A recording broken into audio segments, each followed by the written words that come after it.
अस्सलाम वालेकुम नाज़रीन, आप देख रहे हैं आइज़ो पाकिस्तान और मैं हूँ मेज़बान नवाब अहमद। आज एक मजबूर बहन साहब मौजूद हैं जिनके हालात ज़िंदगी बहुत बुरे हैं। बुरे से मुराद ये कि इनके हालात ज़िंदगी बहुत तंग हैं और तंग दस्ती की हालत में ये अपनी लाइफ गुजार रही हैं और ये चाहती हैं कि इनको एक ऐसा इंसान मिल जाए जो इनकी ज़िंदगी को संवार दे, इनकी ज़िंदगी खुशियों से भर दे। इनकी उम्र लिमिट भी कोई नहीं है। ये कहती हैं 45, 50 या 60 साल कोई ऐसा शख्स जो इनसे शादी का ख्वाहिशमंद हो, ये उनसे शादी कर लेंगी। तो आइए इनसे जानते हैं इनके हालात ज़िंदगी। अस्सलाम वालेकुम। वालेकुम सलाम। हाँ जी। अच्छा बहन, तुसी मैनू ये दसो, मीडिया ते आ रहे हो, तुसी साडे नाल मुसलसल राबता कर रहे सी। हाँ जी। ਇਹੋ ਜਿਹੇ ਕਿਹੜੇ ਮਸਲੇ ਆ ਜਿਹੜੀ ਵਜ੍ਹਾ ਨਾਲ ਤੁਸੀਂ ਮੀਡੀਆ ਤੇ ਆਉਣਾ ਚਾਹ ਰਹੇ ਹੋ? हाँ जी, मसला तो यह ਸੀ कि ਮੀਆਂ ਨੇ यानी कि मैंने छੱਡ ਦਿੱਤਾ है ਤੇ दूसरी शादी कर ली सी उन्होंने। ਤੇ मेरी फिर मजबूरी है कि मैं लोगों के घरों 'ਚ ਕੰਮ कर रही हाँ।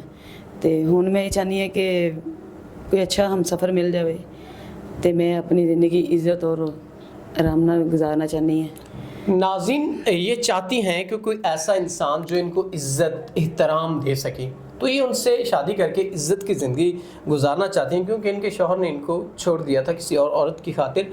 ये अब लोगों के घरों में काम करती हैं और बामुश्किल ज़िंदगी अपनी गुजारी धक्के खा के।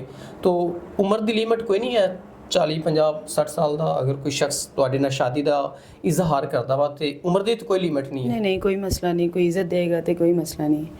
ये वीडियो असी तुहाडी मर्जी ना बना रहे हैं। हाँ जी। नाज़रीन, ये वीडियो इनकी मर्ज़ी से बनाई जा रही है और इस बहन की कोई रिक्वायरमेंट नहीं है। ये कहती हैं इज़्ज़त देने वाला इंसान हो, जो उम्र कोई भी हो लेकिन इज़्ज़तदार हो, इनको इज़्ज़त दे सके। तो कितना अर्सा हो गया इस तरह की तुसी ज़िंदगी गुजार? 10 साल हो गए ने। 10 साल तो इस तरह लोगों के घर काम करके इतनी मुश्किल ज़िंदगी तुसी गुजार रहे हो, तो कभी बुरा फील नहीं होया या कभी अपनी किस्मत ते शिकवा? शिकवे तो बहुत है अपनी किस्मत है, लेकिन हुण की करिए, फिर मजबूरी है।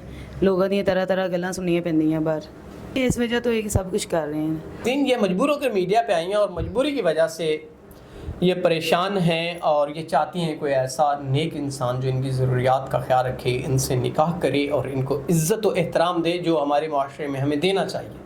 तो उम्मीद करते हैं कि आप इनकी ज़रूरियात को मद्देनज़र रखते हुए, इनकी जो भी रिक्वायरमेंट उसको पूरा करते हुए इनसे आप शरीयत मोहम्मदी के मुताबिक निकाह करेंगे और इनको अच्छी ज़िंदगी देंगे। उम्मीद करते हैं कि इनकी ज़िंदगी ज़रूर इस इंटरव्यू के ज़रिए बदलेगी और हम जो इतनी मुश्किल से इनके पास आए, इनके हालात ज़िंदगी हमारे इंटरव्यू के थ्रू ज़रूर बदलेंगे। उम्मीद करते हैं इनके हालात ज़िंदगी ज़रूर बदलेंगे। इसी उम्मीद के साथ अपने मेज़बान नवाब अहमद को दीजिएगा इजाज़त। खुदा हाफिज़।